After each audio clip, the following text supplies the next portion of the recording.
Might help to put my microphone on. Hey, now I'm going to repeat what I said. Shit. Okay, so I was going to do... Thanks, guys. Sorry. No, I thought I was getting so good at unmuting my mic. Oh my god. Okay, so I'm going to do... This is going to be a retrial, I think. Sorry, beautiful soul. Sorry, Nicolette. I'm here now. Shit. It's been one of those days, guys. I'm still on no sugar. Okay. Right, let's start again. Retrial. This one and Scott Peterson for very different reasons. Yeah, I'm just an idiot. That's all. Thanks, guys.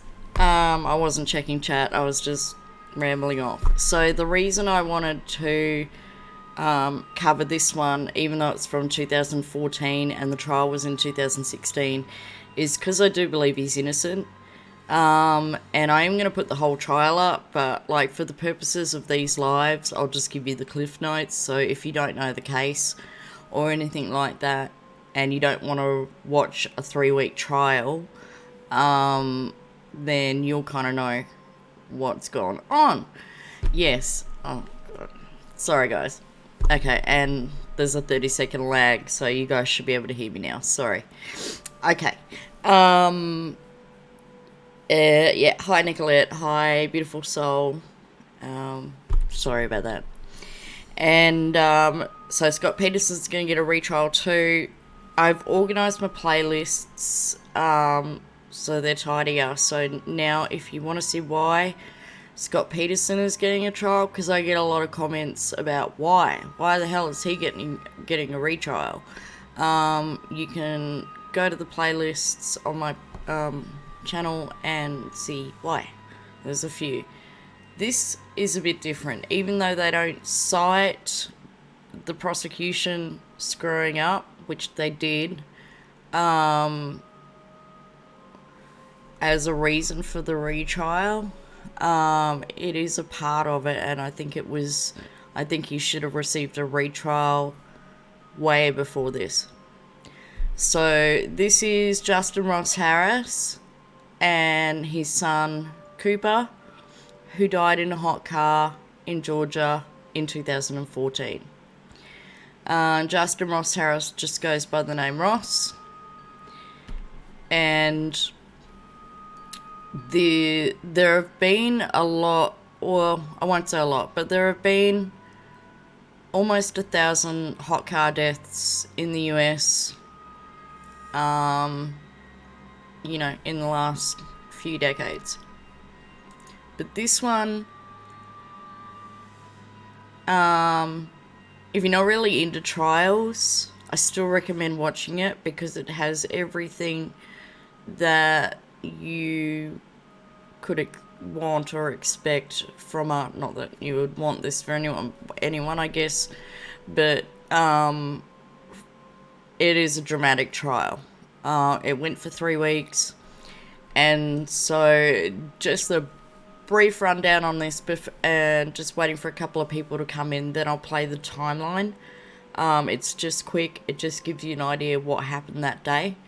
So Cooper was 22 months old, and he died of hyperthermia on June 18th, 2014 in, how to pronounce it, I think it's Vinings or Vinings, Georgia, after being left strapped in the rear-facing car seat, and that's going to become important too, with the prosecution's evidence of Ross's SUV. Ross has always maintained that it was a tragic accident. He was supposed to take his son to Little Apron's daycare before work. They went to Chick-fil-A to get something in the morning, and instead of taking the 40-second turn after that to Little Apron's daycare, he went straight to work. He says he forgot Cooper was in the car. There are a couple of things that lend, you're like, who could forget their baby in a car? And, you know, they bring in testimony of experts, memory experts, you know, why we walk into a room and forget why we're there, and people are like, who could forget your child? But it does and has happened.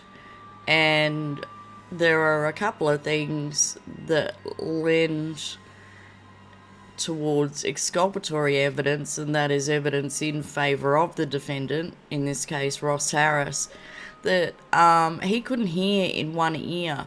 I think it's the ear closest to the rear facing baby seat.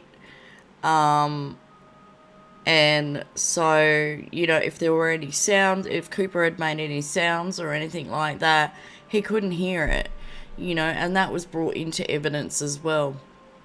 So Ross was arrested and charged with his son's murder, and on November 14th of 2016, he was found guilty of malice murder, amongst other charges, which I do agree with. That's just not the only charge, and there's reasons why. He was sentenced to life in prison without any possibility of parole. Now, as I just said before, I think he's going to, as far as the retrial goes, and they settled next month, but it will probably get pushed for. Harris's legal team filed for an appeal. The argument was that prejudicial testimony made it absolutely impossible for him to receive a fair trial. And it was because he was having numerous affairs, sexting, self-admitted sex addiction, you name it. And it says Harris's appeal is scheduled to be heard in December 2020, but I'm going to get more updates on that. Let me just go quickly back. Let's have a look here. So this is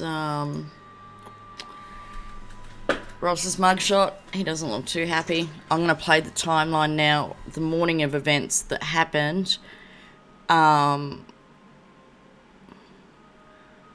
So you can kind of piece together what was going on. 6:30 a.m. Cooper wakes up. 7 a.m. The family gets out of bed. 7:15 a.m. Leanna leaves for work. Between 7:15 a.m. and 9:19 a.m., Justin and Cooper watch cartoons, then drive to Chick-fil-A for breakfast. At 9:19 a.m., surveillance video shows Justin strapping in and kissing Cooper. The father and son then leave Chick-fil-A. They drive 0.6 miles to Justin's work, passing the turn to Cooper's daycare. At 9:25 a.m., 6 minutes later, Justin gets to work. Surveillance video shows Justin sitting in the car for an additional 30 seconds before reaching for his laptop bag in the passenger seat, then exiting the car. 11:30 a.m., Justin is picked up by two friends for lunch. They go to Publix, UPS, and Home Depot, where Justin buys light bulbs. 12:30 p.m., Justin is dropped off at his car. He opens the driver's side door and throws in the light bulbs. He then walks towards work, pauses as someone passes him and his car, and then, on video, he appears to talk to someone on his cell phone, though police later said there was no record of any call until hours later. At 1:30 p.m., Justin gets a group email from Cooper's teacher. At an unknown time, Justin sends a text to his wife saying, "When are you going to get my buddy?" Throughout the day until 3 p.m., Justin exchanges explicit texts with 6 different women, including a teenage girl. 3:45 p.m., Justin contacts friends through inter-office mail to let them know he'll be late for a 5 o'clock movie. 4 p.m. Between 4 p.m. and 4:07 p.m., Justin and his wife Leanna play phone tag. At 4:07 p.m., the couple talk for 1 minute. 4:16 p.m., Justin leaves work with the windows up. He begins his drive towards the movie theater. About 4:20 p.m., Harris stops his car less than 2 miles from work and discovers Cooper's lifeless body in the rear child seat.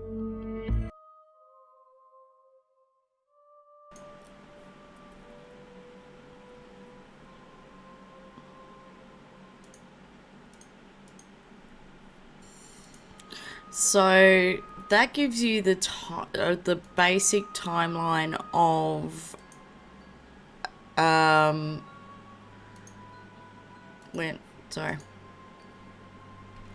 we go. Just had to get my my thing up to date. So that gives you the basic timeline of when of what happened that morning, basically. And I'm having a cigarette, so I'll just turn my volume off.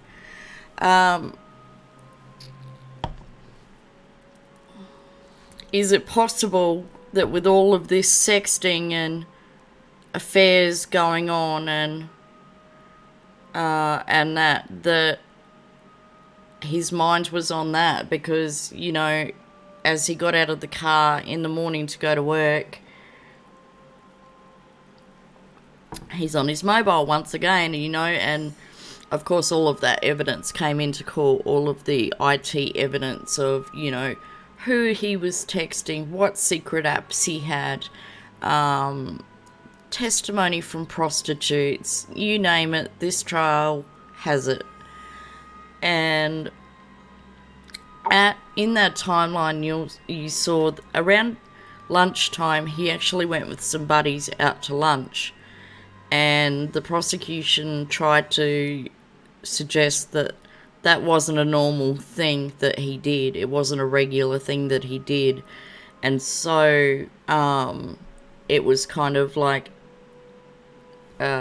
planned, premeditated that he would do that so that he could go and get these light bulbs from Home Depot. And then I'm going to show you the surveillance footage from the car park at that time, like about 12:30. The boys get back from lunch and they drop Ross off at the car park to throw his bag of light bulbs into the car. And this is the piece of evidence that the jury asked to rewatch. There wasn't a lot that they asked to see again, but this piece of evidence is something that they were definitely interested in. Bear in mind that Ross Harris is tall. He's like 6 foot something, 6'2", 6'3". This is important for this piece of footage and also for the mess up that the prosecution did later on introducing evidence about the car seat. Just bear in mind that this guy is tall. And I'll play this surveillance video. You're going to be wanting to look at the car at the top of the screen so you see his friends pull up and let him out.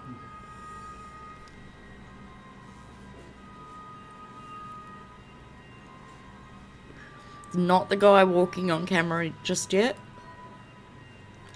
At the top of the screen with the car on its own, the silvery car. So you can see Ross Harris gets out of the car. He's got the bag of light bulbs. Pay attention so you can see inside the vehicle. He opens the door. His head's still above the roof of the car, and he throws them into the passenger seat. That hanging with Mr. J. How are you? You wondering about the fake phone call when someone passed him? Yeah, the IT didn't come up with any phone call So, I don't know. Maybe it's like... Maybe he was trying to call someone and he put it to his ear. To... Maybe that's... but then that would show a phone call out on his phone, wouldn't it? That one I can't explain. But the jury convicted him on that piece of evidence that I just showed, the light bulb, and you can see he's a tall guy. His head didn't go below the roof. They're kind of going like, well, when you lean in, you're gonna see that baby there.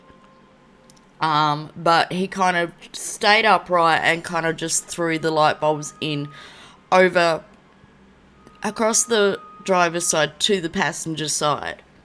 And this is what put him in jail for life.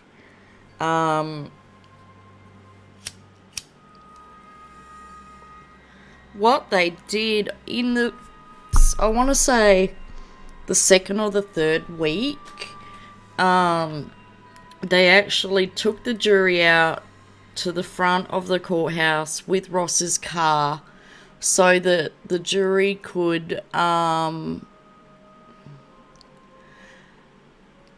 I don't know. I've got to investigate this fake phone call bit. B-Ran Tube, welcome. But see, that's the thing. So they brought his car out second or third week of the trial. They brought it out to front of the courthouse. They had the jury come out so that they could inspect it and things like that. And after I watched this, and I think it's a very compelling closing argument for the defense, I actually emailed that defense attorney. I never heard back, but I was like, none of these jury members, from what I had seen, and I'll have to find the video, seemed to be very tall. I'm like, they're not going to have the same perspective. Were they provided, like, steps to step up on so that they were the same height as Justin Ross Harris? Because looking into the car, if I was to look into the car, I'm only like 5'5", then I would be like eye on, even though it's a rear-facing seat in the back of the car on the other side. I would be face on with it, whereas he wasn't, and the video didn't show him ducking his head or anything like that. And I thought, well, that is basically what they convicted him on. And I think also, because he was cheating on his wife and going to prostitutes and this and that, was he guilty of being a shitty husband? Absolutely. No denying it. Was he guilty of being with a girl who was 17? Absolutely, and they charged him for it, and I agree with that charge. But malice murder of his child, I kind of can't.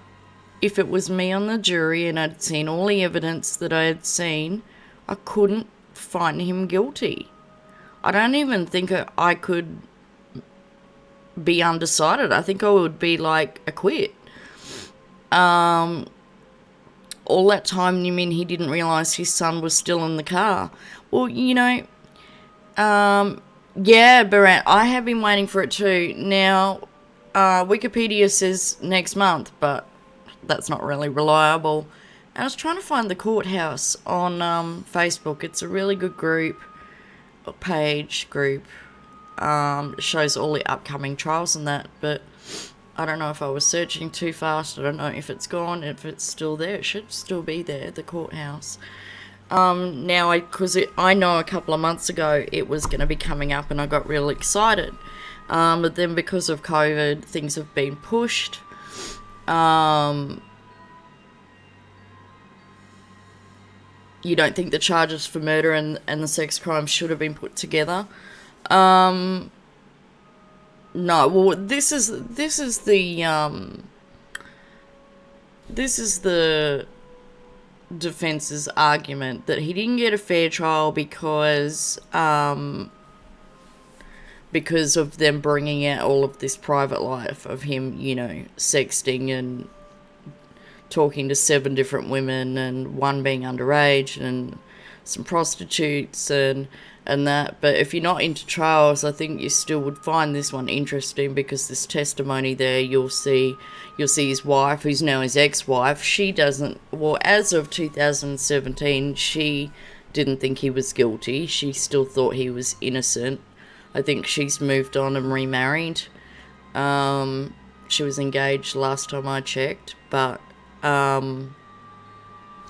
you know, just to, I'm gonna play this. I'm still here, but you know, it's the fact that this is what the jury seemed to convict him on. When some of them were talked to, this is what they talked about. You know, of course they're not going to say, oh, we convicted him because he was sexting and, you know, talking, you know, cheating on his wife and things like that. But you've got to wonder, like, how much of that played into this trial. Look, this guy is tall. You can still see his head.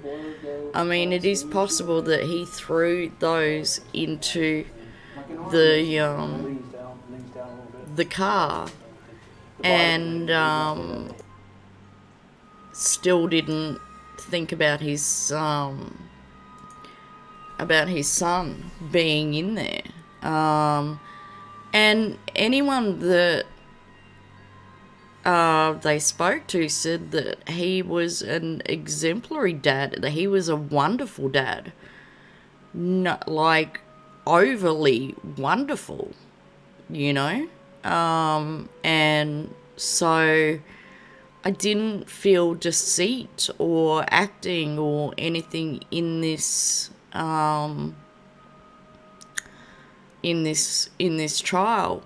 I do have the video up. I'll start a playlist for this, because because of this retrial, this is gonna be there's gonna be a lot of bone of contentions, but I have put the video up of his police interview, and like we see in a lot of interviews, they want to say he didn't act the right way, he didn't cry enough, he wasn't upset, he did, you know, things like that. But I mean, when his wife came in on that interview, well, at the time, she didn't exactly act appropriately either. I mean, she was cleared. She wasn't.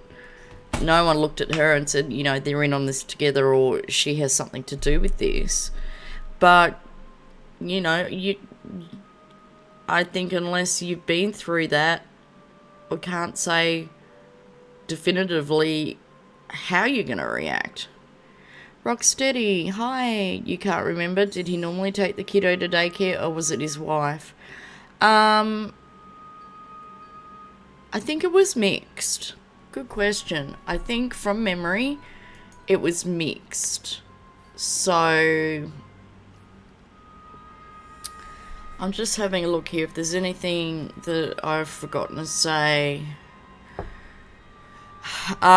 So I don't know if I can really. I'll try and explain. The prosecution had its stuff up. Remember with the car seat, they had brought out, and I think it might be in week 2 or it might be week 2 of the trial. And so they bring the car seat out and all the rest of it. They put it in the car for the jury to see. Again, height issues there. A shorter person's going to be able to see straight into the car. You can see by the video when he's putting the light bulbs in the car that he's tall. Above the roof of the car, he didn't bend down or anything like that.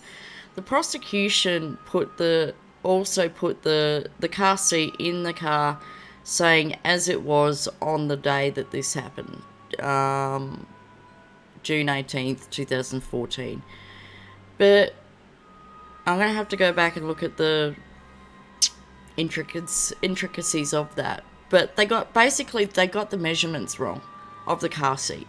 So the perspective that you were looking at wasn't the perspective that it would have been on June 18th. And I think they tried for a mistrial then as well. They had tried previous to that in the first week, request for a mistrial. And the judge didn't rule for that, and the trial continued. That was a huge bone of contention for me, because the jury are out there looking at this car seat thinking that that's exactly how it was placed on the day of the incident or crime, but it wasn't. And it was just like, okay, move on, these are the correct measurements. So I think that is another good reason for a retrial. That was the other reason. I'm just having a look here just quickly to see if there is any other information that I'm forgetting.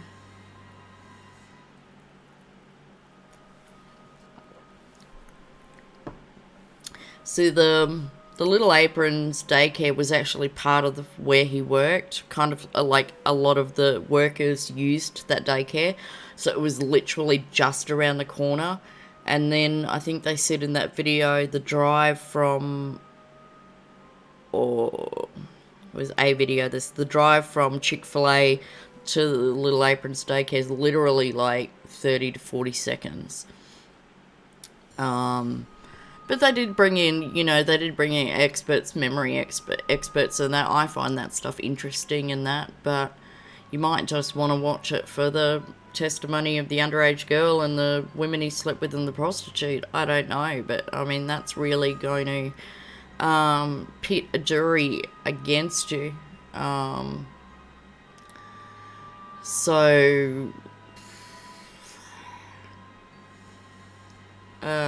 February 2016, Leanna, that was Ross's wife, filed for divorce. But in spite of that, she didn't believe he did anything.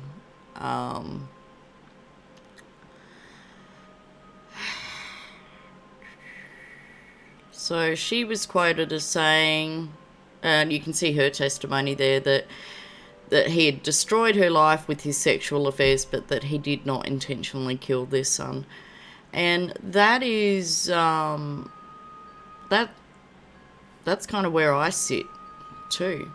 He wasn't a great husband at all, by no means. Should he have been, and he was convicted for the 17-year-old, absolutely. She was underage. But the malice murder, no, they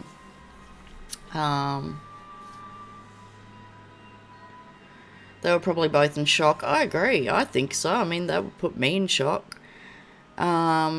Yeah, it has happened several times. I get them confused. Yeah. He was on the phone as well from Chick-fil-A to his office. I think so. Like, he was just so consumed with these women and, all the rest of it that, he, I don't know, I guess he was just thinking with his dick. People forget things all the time, and I know, so don't send me hate mail, I know walking into a room and forgetting what you came in there for is not the same as forgetting your child, but it has happened. Look at that one, I can't remember where it was,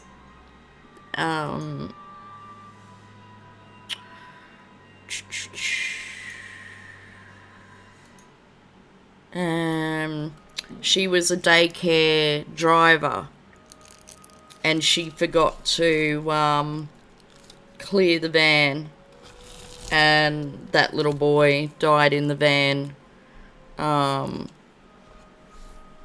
Now, she and others should have been charged to the complete extent of the law because they broke so many protocols and procedures it wasn't funny. But yeah, I think he was on the phone as well from Chick-fil-A to his office. Like, that was like 30, 40 seconds. So let's call it a minute,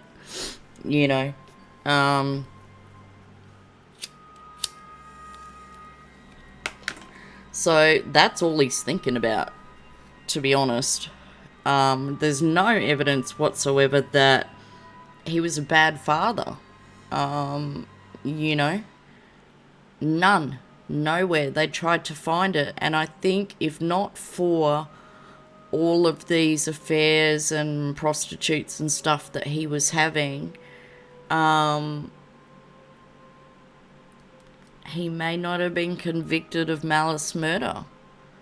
I think it really,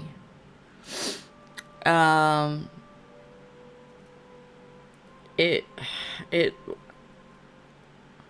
is a horrible thing to say, but this is kind of like the crux of it, that it's better than a soap opera or a Lifetime freaking drama movie or thriller movie or whatever. It's got everything that anyone could have wanted, and you know, and I think this got in the way of the jury. So you might not call it murder, Rocksteady. You might call it involuntary manslaughter. Yeah, well, it definitely would have been a different sentence. I don't know what the sentencing's like in the state of Georgia, but it wouldn't have been life without parole, which is, you know, what he was ultimately sentenced to 4 years ago. So I think this is going to be a very, very, very interesting retrial, and I will be, if they have it live or anything like that, I will definitely be working overtime to play it. I actually thought about doing a playlist. It will take me a little while, but I thought about putting the complete trial up if anyone wants to watch it. And out of all of the closing arguments I've heard from defense in trials and things like that, I found this one to be very compelling. I thought for sure he's going to be acquitted of that charge of malice murder, and I was so shocked when he wasn't. But then when you look at everything that happened, well, yeah, if he loved his baby, he had a life sentence already. It seemed that way in the court at times, and I'll start putting those videos up because I want to have them up, and you can have the option there of watching it or watching the parts you want to watch. You might want to skip, you know, detective testimony or whatever, but you might want to watch the wife, you might want to watch the prostitute, you might want to watch, you know, the underage girl. I don't know, but yeah, it's you might want to watch the evidence, the verdict. You know, I would suggest watching the opening and closing arguments at least, just to kind of feel out, you know, where the way the prosecution particularly played this. They really played on his affairs, which have nothing to do with, I mean, they do have to do if he forgot because of them, but they have nothing to do with murdering your baby, is my opinion, you know. But all opinions are welcome here, all theories are welcome here. Definitely still thinking about that phone call or non-phone call. I'll have a look around and see if there was any theories or explanations for that. But that is pretty much the cliff notes of this trial. I'm still going to continue on it, same as Scott Peterson. I don't know when that's going to retrial, but there is already a appellate playlist there if you want to listen to the reasons why he's getting an appeal, despite not having a fair trial. There's other reasons. But I want to thank everyone for coming in, and I will be back with more true crime, general chat, and other fun, weird stuff soon.